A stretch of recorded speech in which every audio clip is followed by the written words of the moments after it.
భారత ఐక్య విద్యార్థి ఫెడరేషన్ విద్యార్థి సంఘం రాష్ట్ర కార్యవర్గం పిలుపు మేరకు మంగళవారం రోజున నిజామాబాద్ జిల్లాలో జిల్లా కార్యదర్శి సంజయ్ తలారి ఆధ్వర్యంలో డిఈఓ కార్యాలయంలో ప్రైవేట్ కార్పొరేట్ సంస్థలపై చర్యలు చేపట్టాలని వినతి పత్రం అందజేశారు. ఈ సందర్భంగా వారు మాట్లాడుతూ విద్యాశాఖ అధికారులు స్కూళ్లలో పాఠ్యపుస్తకాలు, నోట్బుక్స్, యూనిఫామ్స్ అమ్మకూడదని ఉత్తర్వులు జారీ చేసిన ప్రైవేట్ కార్పొరేట్ యాజమాన్యాలు ఇవేమీ పట్టించుకోకుండా విచ్చలవిడిగా అమ్ముతున్నారని, ఇంత జరుగుతుంటే విద్యాశాఖ అధికారులు చోద్యం చూస్తున్నారని వెంటనే వాటిని సీజ్ చేయాలని కోరారు. కాబట్టి జిల్లా కేంద్రంలో ప్రభుత్వ నిబంధనలకు విరుద్ధంగా నడుస్తున్న ప్రైవేట్ కార్పొరేట్ పాఠశాలపై జిల్లా అధికారులు వెంటనే చర్యలు తీసుకోవాలని, లేకుంటే యుఎస్ఎఫ్ఐ విద్యార్థి సంఘం ఆధ్వర్యంలో దశల వారీగా ఆందోళన కార్యక్రమం చేపడతామని హెచ్చరించారు. ఈ కార్యక్రమంలో జిల్లా నాయకులు మంగేష్, శివరాజ్, మహేందర్ తదితరులు పాల్గొన్నారు.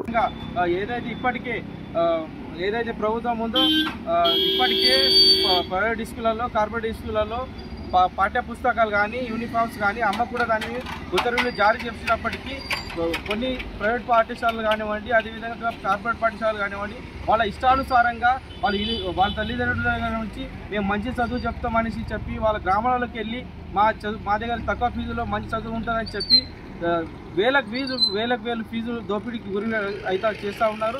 ఆ తర్వాత నేరుగా వాళ్ళు ఈ స్కూల్లో చేరంగానే పాఠ్య పుస్తకాలని, యూనిఫామ్స్ అని రకరకాల ఫీజులతోటి వాళ్ళకు తల్లిదండ్రులకు ఇబ్బందికి గురి చేస్తూ ఉన్నారు. వీటిపైన విద్యాశాఖ అధికారులు వెంటనే చర్యలు తీసుకోవాలని ఈరోజు రాష్ట్ర పిలుపులో భాగంగా డిఓ గారికి మేము వినతి పత్రం ఇవ్వడం జరిగింది. లేని ఎడల ఇంతతో కాకుండా ఏదైతే పర్మిషన్ లేని స్కూల్ ఉన్నాయో వాటిపైన కూడా మీరు చట్టపరమైన చర్యలు తీసుకొని వాటిపైన కూడా మీరు ఆ యొక్క స్కూల్ యొక్క గుర్తింపుని రద్దు చేయాలని మేము ఈ సందర్భంగా తెలియజేస్తూ ఉన్నాం.